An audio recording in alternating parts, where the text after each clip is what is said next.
Welcome to Grassroots, from Grassroots to Greatness. I'm Bruce Oliver, your host.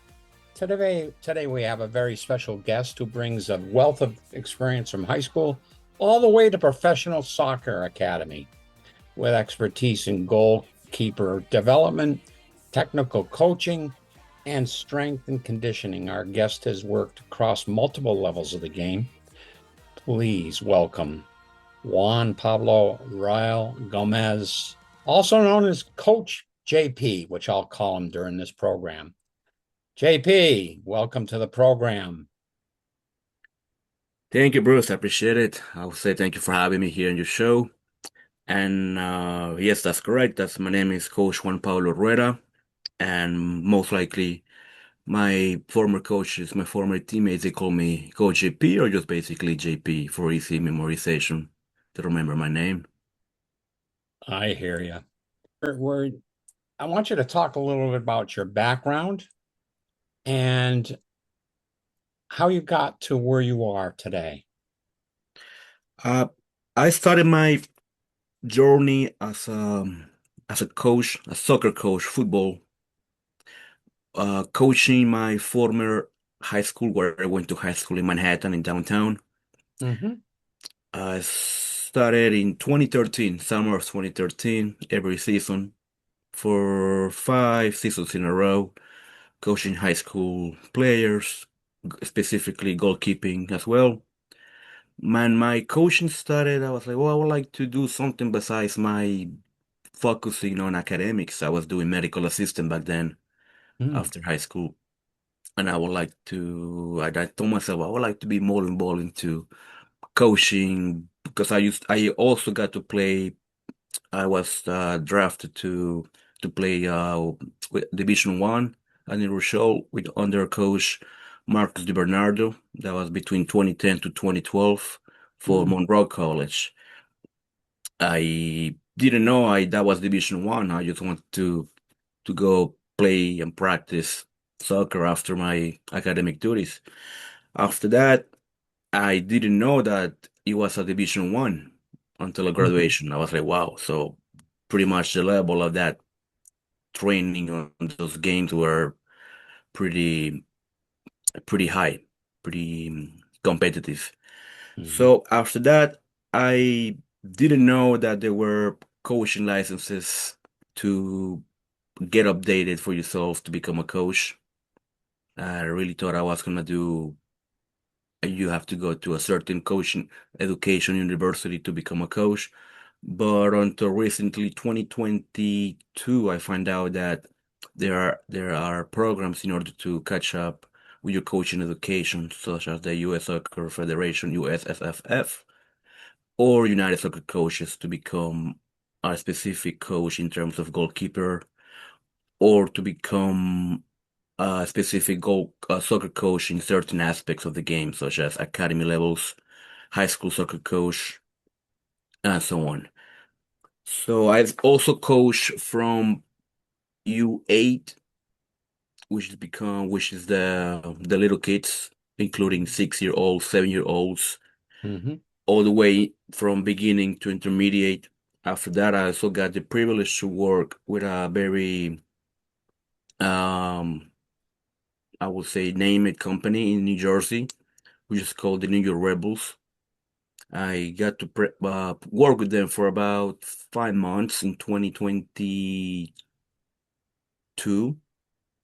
So Mm-hmm. what happened was Rebels train you. They give you all the methodology and they train you to develop kids and they send you to different clubs across the city of New York. Mm-hmm. So Queens, you name it, Bronx, and so on and so on. After the season, they call you back and they ask you, hey, tell me what you did during this week. Can you show us what type of work you did with the coach, with the directors, and so on? After that, I got to be more precise on the technique aspects of coaching and taking advantage of how to deal with parents on the sidelines, taking Mm-hmm. care of the environment, when a parent come and start coaching from besides coaching from the line from my side. So those are things that I professional I've been dealing with since the past 7, 6 years since I've been coaching at the grassroots levels. So for those who don't know what is grassroots levels means, it means a journey between starting your coaching career as a UA coach all the way to U14, U16 that involve intermediate, semi-advanced, and advanced. After that, you get the chance to work with academy. But the problem is that in order for you to coach at academy level, you really need to focus on two things.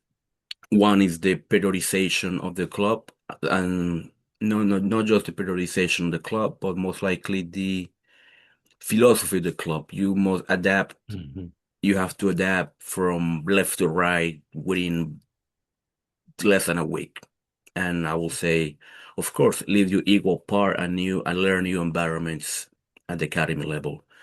At the university level, I had not yet coached that level, but I do coach high school. No, no, I call those after. So during spring camps, there are university players just passing by. They ask me, "Hey, look, hi, nice to meet you, coach. I have this. I go to college. I'm a goalkeeper, and I would like to know if you can give me like a 45 minutes, 40-minute session, one-on-one on goalkeeping or defending. Of course, no problem. I'm willing to do that. So, but I would love to one day, train at the professional level, either local or semi-local or across the nation. And let's say pattern communication is vital at the grassroots levels because that's the only resource for you to communicate as a coach to parents and to coaches. Obviously, you will have to follow standards of the club. You have to follow the rules in order to be one professional. And obviously, you want to keep your lane straight when it comes one to your attendance, punctuality. They see that a lot. Okay, yes, this Mhm. coach show up at least 60 minutes before he or she's avoiding traffic to be here first, and also to cooperate with other coaches. Not just because, oh, this coach have an advanced coaching license. Oh, he just don't talk to me. No, I don't see it like that. I say, okay, listen, I'm going through this journey, and this, if you would like to continue forward with your coaching education, I'm more happy and willing to help you out on guiding you on what are they looking for. Because right now, uh, you see a lot of coaches that are coaching, obviously, but there's a big misunderstanding of having a coaching license and don't having a coaching license. I I started obviously coaching high school without no soccer coaching license until 2022. I found out, obviously, and from there I started to do my coaching licenses, all from like 4v4, 7v7, 9v9, grassroots levels, 11v11, and currently I'm doing the what is called the B license. I'm on my final stages. So hopefully within less than 6 or 7 weeks from today, I have to present everything to my core instructor, what is happening to the team and so on. But obviously you need to have access to the club, access to players within the cycle of the Mhm. license. Let's Well, say as someone who evaluates players at various levels, you've done stuff from high school to professional academies, and you're looking for certain qualities and characteristics in players. How do you assess a new player or a goalkeeper? to assess new players or new goalkeepers, you will have to take a look at very different points. One is the personal behavior. How does he or she act with you as a coach and with the other players inside the team? Let's see, how do we manage if this coach, sorry, no, if this player is good or not? Obviously, nowadays with technology, we value, okay, now we have a proven data or data Mhm. of that this goalkeeper have these certain characteristics of belonging of this level of soccer coaching. Sorry, soccer level of club. Hmm. And obviously, after the tryout, certain academies they go one on one with the player and they sit down with the player and they tell them, listen, you did this. Okay, you did this bad. There are ways for you to get better by doing this and that. Okay, we're gonna give you 10 weeks for you to work in this, and we would like to give you a second chance again for you to come on this particular weekend or this particular week during the second part of the tryouts. Hmm. And obviously, with the help with the technology, they record obviously the players with the consent of the parents if they're either 17 or 16. Obviously, after 18, it's a different story. Obviously, they have their own um I would say their own authority once after they become 18. Hmm. So with the recording and all the settings, we compare, okay, 12, 13 weeks ago, this person or this coach or this player did this wrong, compare it to 12, 14 weeks after. Does he or she have any better? It's a process of, it's not that long process, it's just within 2 months difference, but we would like to see players, are they up to the level? Obviously, Hmm. some players are different in terms of physicality, you name it. Hmm. Is this player, because we take a look of genetics as well. Can we bring this player to play professional D1 level? What those coaches are looking for are based, because what I was doing during the advanced national goalkeeper diploma, we have special guest coaches, and they taught us, okay, we would like to ask you, how tall are your parents? So one thing, de facto, they take a look at genetics. Is this player parents are 6 feet one or taller? So because Hmm. we would like to take a look. So they also based on genetics. I have not that much info on that, but that's what I was told during my experience during the Advanced National Goalkeeper Diploma in 2024. Absolutely. But yeah, so it might take some players off because I will say there are really good goalkeepers that are about 5 feet 11, 5 feet 10. Yes, we can work on that, but I don't take the decision on that. It's based on facts and they measure Absolutely. at the professional level. Absolutely. There's no doubt about it. And we've seen it with some of the best goal players in the world, goalkeepers in the world. Uh, so let's say somebody has got the stature, and the larger the better. What fundamental skills should young soccer players, especially goalkeepers, focus on developing early in their careers to prepare them for higher levels of competition? Obviously, to prepare them for high level competitions, one, you would need access to facility. It all depends on everything, demographics. If the parents are well financial stable, yes, they can pay for these X factors of coaching, schools, academies, find the something there.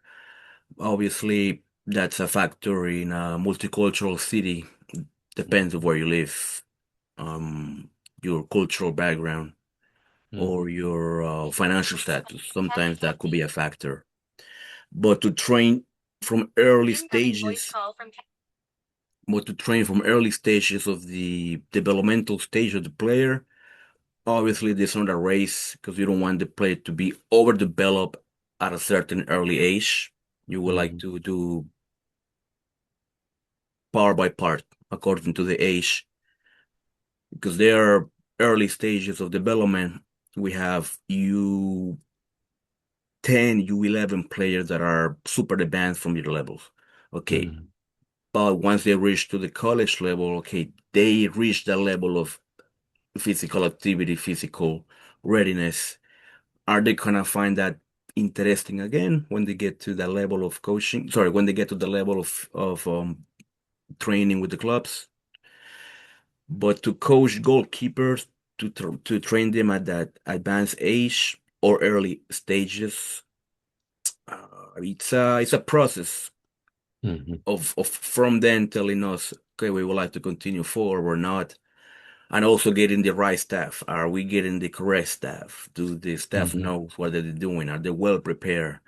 Mhm. Are they are updated with the latest trends? Do they know what they're doing? Because sometimes we have tactical analysis that they just base on data, based on numbers, based on formulas, based on 16 inches tablets, but they don't know Mhm. the game. They don't know what's exactly what's being a goalkeeper. Mhm. And you get to deal with interact with this type of new data trend technology versus knowing what is to be a goalkeeper on a practice or in a game. So Mhm. it's I would say it's tough, but if you have the right knowledge, the right connections, it's doable. And obviously, if Mhm. you have the player